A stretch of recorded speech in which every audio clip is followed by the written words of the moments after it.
العلم هو النور الهادي والمفتاح لكل الخير من يرد الله به خيرا. السلام علیکم ورحمۃ اللہ وبرکاتہ۔ عزیز طلبہ، اس سے پہلے والے سبق کے اندر آپ کی خدمت میں صفات متضادہ کے علاوہ غیر متضادہ کی دو صفت قلقلہ اور صفت تقریر یا تکرار سے متعلق سوالات پیش کیے گئے تھے۔ آج کے اس سبق میں انشاءاللہ یہ سوالات کا سلسلہ تیسری فصل کے متعلق ختم ہو جائے گا۔ یہاں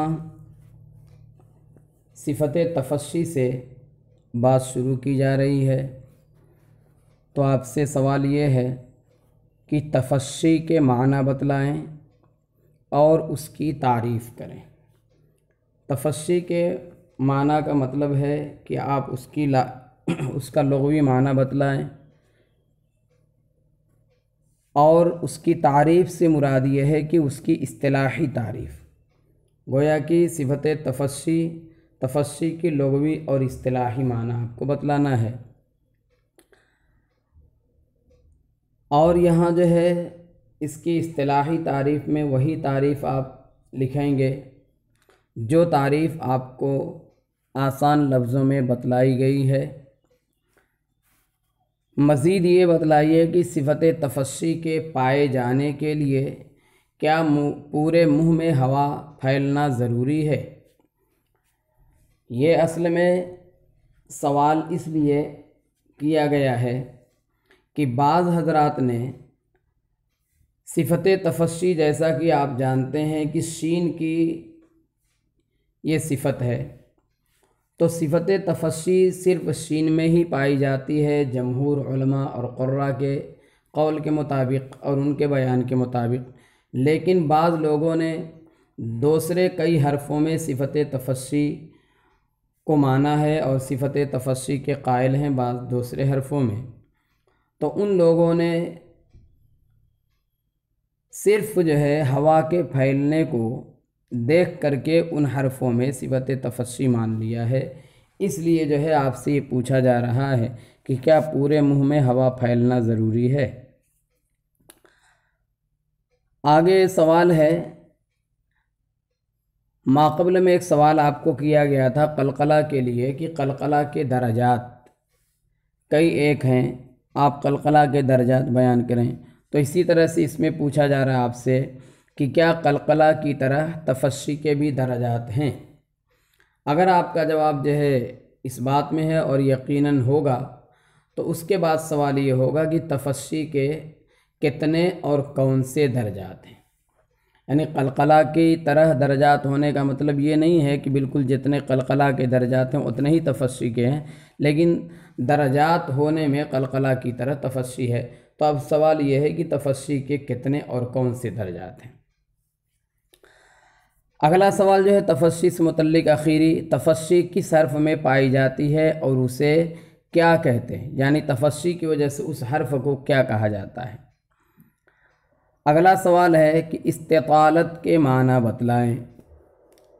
مصنف نے صرف بتلایا کہ اور ضاد میں صفت استطالہ ہے، تو استطالت کے لغوی معنی بتلائیں اور صفت استطالہ کی تعریف کریں، انہی الفاظ سے جو تعریف آپ کو آسان لفظوں میں بتلائی گئی ہے۔ اگلا سوال ہے کہ استطالت کس حرف میں پائی جاتی ہے اور اسے کیا کہتے ہیں؟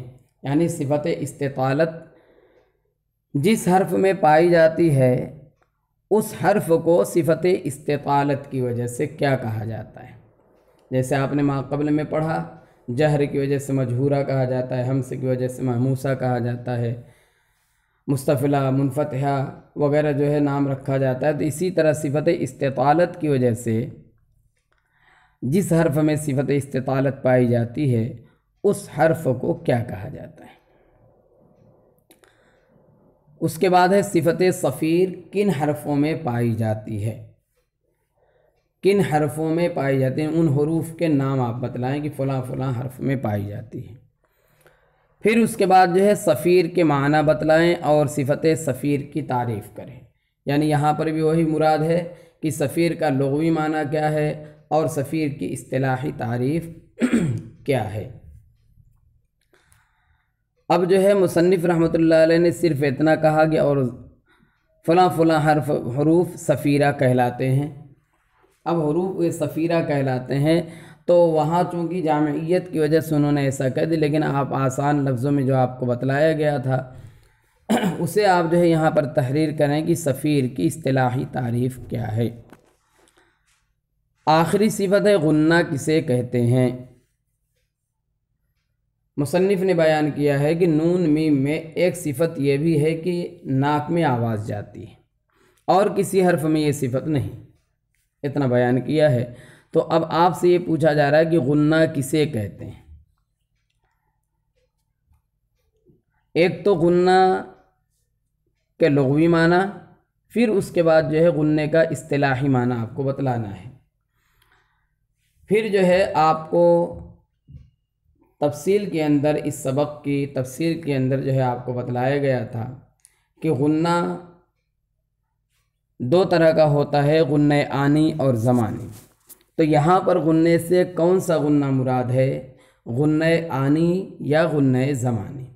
پھر اس کے بعد جو ہے آپ جو بھی کہیں گے تو اس کے بعد جو ہے سوال یہ ہے کہ غنہ آنی اور زمانی کی تعریف کریں۔ اب یہاں تک جو ہے صفات کے متعلق جو بحثیں تھیں تعریفات کے تعلق سے وہ ختم ہوئیں۔ اب جو ہے ایک دوسری بات مصنف رحمۃ اللہ علیہ نے بتلائی ہیں یہاں پر کہ ان صفات متضادہ میں سے فلاں فلاں صفتیں جو ہے قویہ ہیں اور فلاں صفت جو ہے ضعیف ہے، اور غیر متضادہ میں سے فلاں فلاں صفت جو ہے قوی ہے۔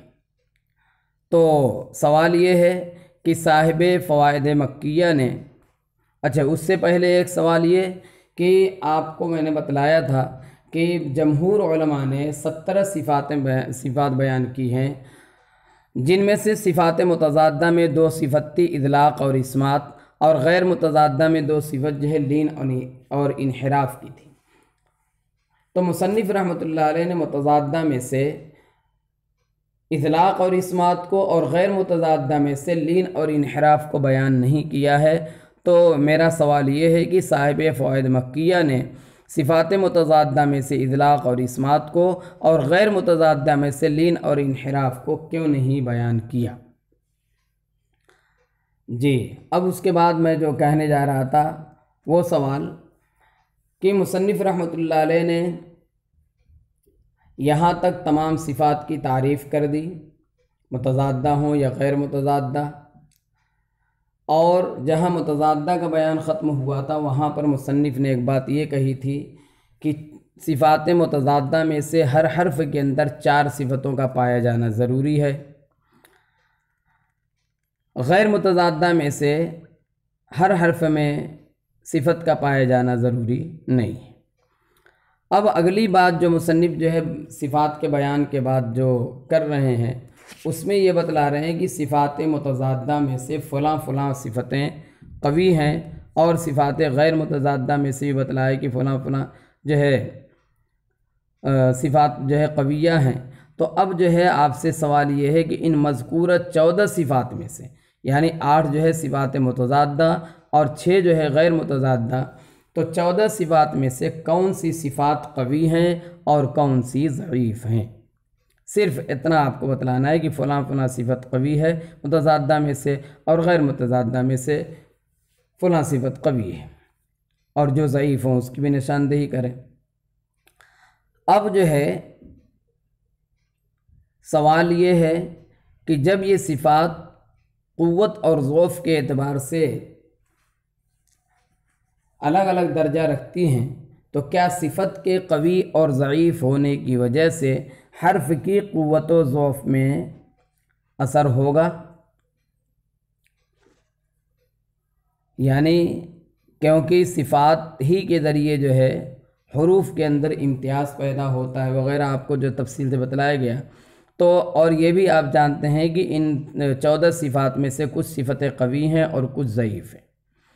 تو ظاہر سی بات ہے کہ اب یہ سوال ضرور پیدا ہوگا کہ صفت کے قوی اور ضعیف ہونے کی وجہ سے حرف کی قوت و ضعف میں اثر ہوگا۔ اگلا سوال ہے کہ حروف کی باعتبار قوت و ضعف، یعنی آپ کا جواب جو ہے یہی ہونا چاہیے کہ ہاں صفت کے قوی اور ضعیف ہونے کی وجہ سے حرف کی قوت و ضعف پر اثر ہوگا۔ تو جب اثر ہوگا تو سوال ہے کہ حروف کی باعتبار قوت و ضعف کتنی اور کون کون سی قسمیں ہیں۔ جب صفت کے قوت و ضعف سے حرف میں فرق پڑے گا تو ظاہر سی بات ہے کہ اس کی جو ہے تقسیم ضرور ہو جائے گی، کیونکہ کسی حرف میں جو ہے صفت قویہ پائی جائیں گی، کسی میں ضعیفہ پائی جائیں گی، کسی میں قویہ زیادہ ہوں گی، کسی میں زیادہ ہوں گی، کسی میں جو ہے دونوں برابر ہوں گی۔ اس طرح کا یہ ضرور جو ہے کیا کہتے ہیں مسئلہ پیدا ہو جائے گا۔ تو اب جو ہے حروف کی باعتبار قوت و ضعف کتنی اور کون سی قسمیں ہیں۔ اگلے جو ہے 5 سوالات ایسے ہیں جس سے جو ہے یہ سوال شاید آپ حل کر لیں۔ پہلا سوال ہے اس میں سے کہ حروف قوی کون اور کتنے ہیں، یعنی حروف قویہ، حروف قوی جو ہے کتنے ہیں اور کون کون سے ہیں۔ اسی طرح سے حروف اقوا کون اور کتنے ہیں، حروف متوسط کون اور کتنے ہیں، حروف ضعیف کون اور کتنے ہیں، حروف اضعف کون اور کتنے ہیں۔ اس سے آپ کو پتہ چل رہا ہوگا کہ حروف کی قوت و ضعف کے اعتبار سے کتنی قسمیں ہیں۔ بہرحال ان سب کو جو ہے آپ متعین کریں کہ فلاں فلاں حرف کو قوی کہا جاتا ہے، فلاں فلاں حرف جو ہے اقوا ہیں، فلاں متوسط ہیں، فلاں ضعیف ہیں اور فلاں اضعف ہیں۔ اس طرح سے 29 حرف جو ہے تقسیم ہو جائیں گے۔ اب پھر اس کے بعد آپ کو میں نے جب ان صفات کا بیان ہو رہا تھا تو وہاں پر میں نے ان تمام حروف کا مجموعہ بھی بتلایا تھا کہ حروف قوی کون سے ہیں، حروف اضعف کون ہیں، حروف ضعیف، حروف اقوا، اس طرح سے ان کا مجموعہ بھی بتلایا تھا۔ اس لیے سوال یہ ہے کہ اگر ان حرفوں کا مجموعہ بتلائیں تو بہت بہتر ہوگا، آپ کے لیے بہتر ہوگا اور سننے والے کے لیے بھی بہتر ہوگا کہ اس کو فوراً ایک نظر میں جو ہے معلوم ہو جائے گا کہ فلاں جو ہے فلاں حروف جو ہے قوی ہیں، فلاں ضعیف ہیں، فلاں اضعف وغیرہ۔ اسی طرح سے آپ کو بھی یاد کرنے میں آسانی ہو جائے گی۔ مصنف نے بیان کیا ہے 3 فائدے اخیر میں چلتے ہوئے بیان کیا ہے۔ پہلے فائدے کے اندر مصنف نے بیان کیا تھا کہ حمزہ میں شدت اور جہر کی وجہ سے سختی ہوتی ہے، مگر نہ اس قدر سختی ادا کی جائے کہ ناف ہل جائے۔ تو سوال یہ ہے کیا حمزہ میں شدت اور جہر کی وجہ سے ناف ہل جانی چاہیے؟ اسی طرح سے حمزہ کی ادائیگی میں ناف کیوں نہیں ہلنی چاہیے؟ یعنی اس سے آپ جو ہے پہلے سوال کا سوال نمبر 87 کا آپ نے جواب دیکھ لیا کہ کیا ہونا چاہیے۔ تو حمزہ کی ادائیگی میں ناف کیوں نہیں ہلنی چاہیے؟ اگلا سوال ہے کہ فا اور ہا میں بہت زیادہ نرمی کیوں نہیں ہونی چاہیے؟ یعنی فا اور ہا جو ہے یہ حروف اضعاف میں سے ہیں، لیکن جو ہے اس کو نرمی سے تو ادا کرنا ہے، لیکن بہت زیادہ نرمی کیوں نہیں کرنی چاہیے؟ اگلا سوال ہے کیا ان میں اتنی نرمی کرنا صحیح ہے کہ فا واو کی طرح اور ہا حمزہ مسہلہ کی طرح ہو جائے؟ میں نے آپ کو شروع میں ہی کہا تھا کہ ان سوالات میں جو ہے جوابات چھپے ہوئے ہیں، اگر آپ اس کو غور سے دیکھیں گے تو۔ پھر مصنف نے عین اور حا کے بارے میں بتلایا تھا، وہ آپ کتاب دیکھ لیں گے۔ سوال یہاں پر 2-3 سوال اس کے متعلق کیا جا رہا ہے کہ عین اور حا کو گلا گھونٹ کر ادا کرنا کیسا ہے۔ اگلا سوال ہے کہ عین اور حا کو کس طرح ادا کرنا چاہیے۔ پھر یہ ہے کہ اگر کوئی گلا گھونٹ کر کے ادا کرتا ہے تو گلا گھونٹ کر ادا کرنے سے کیا خرابی لازم آتی ہے؟ یعنی عین اور حا کے اندر اگر آپ کہتے ہیں گلا گھونٹ کر کے ادا کر سکتے ہیں یا کہیں گے کہ نہیں کر سکتے ہیں، تو اب سوال یہ ہے کہ گلا گھونٹ کر اگر کوئی ادا کرتا ہے تو اس سے کیا خرابی لازم آئے گی۔ بہرحال عزیز طلبہ، یہاں پہنچ کر کے سوالات کا سلسلہ جو ہے 3 فصلوں تک کا ختم ہوا، اور آپ جانتے ہیں کہ اگلی جو 4تھی فصل ہے وہ ایک جدول کی شکل میں ہے، اس میں کوئی سوالات نہیں ہوں گے، بلکہ صرف اب اس میں ایک سوال آپ جانتے ہی ہیں کہ یہ سوالات کیا ہیں۔ سوالات یہ نہیں ہیں، بلکہ آپ سے صرف ایک لفظ میں یہ سوال کیا جائے گا کہ ہر حرف کی صفات لازمہ آپ تحریر کریں۔ تو اسی طرح سے آپ ایک نقشہ بنا لیں، اور نقشہ بنا کر کے ہر حرف کو آپ الف سے لے کر یا تک لکھیں، اور الف کے سامنے جو جو صفات آپ نے یاد کی ہیں ان کا مجموعہ دیکھ لیں، مجموعہ دیکھ کر کے ہر صفت کو جو ہے آپ لکھتے جائیں، تو آپ کو نتیجہ نکل جائے گا کہ جو ہے الف میں کون کون سی صفات پائی جاتی ہیں، با میں کون کون سی صفات پائی جاتی ہیں۔ اس طرح سے آپ کا جو ہے یہ فصل جو ہے آپ کی مکمل ہو جائے گی۔ بہرحال اب جو ہے کچھ سوالات 5ویں فصل سے متعلق اگلے سبق میں اگر مناسب ہوگا تو کریں گے، ورنہ پھر جو ہے سبق دوسرا باب جو ہے شروع کر دیا جائے گا انشاءاللہ العزیز۔ بہرحال یہ سوالات جو اب تک کیے گئے مقدمۃ الکتاب سے لے کر کے 3ری فصل کے ختم تک صرف اسی لیے کیے گئے ہیں تاکہ کتاب آپ کی جو ہے ان سوالات کے حل کرنے سے پختہ اور مضبوط ہو جائے۔ تو میری یہ گزارش آپ سے ہے کہ اگر ابھی تک بھی آپ نے نہ کیا ہو تو برائے کرم ان سوالات کو دیکھ کر کے جو ہے آپ ان کے جوابات تحریر کریں۔ اس میں جو ہے آپ کا ہی فائدہ ہے، آپ کی کتاب مضبوط ہو جائے گی اور فن سے بھی مناسبت پیدا ہو جائے گی۔ اللہ سے توفیق کی دعا کرتے ہوئے آپ اس کام کو شروع کر دیجئے۔ وما توفیقی الا باللہ۔ السلام علیکم ورحمۃ اللہ وبرکاتہ۔ السلام عليكم. لا تنسوا الاعجاب بالفيديو والاشتراك في القناة تشجيعا لنا لنستمر بنشر المزيد إن شاء الله.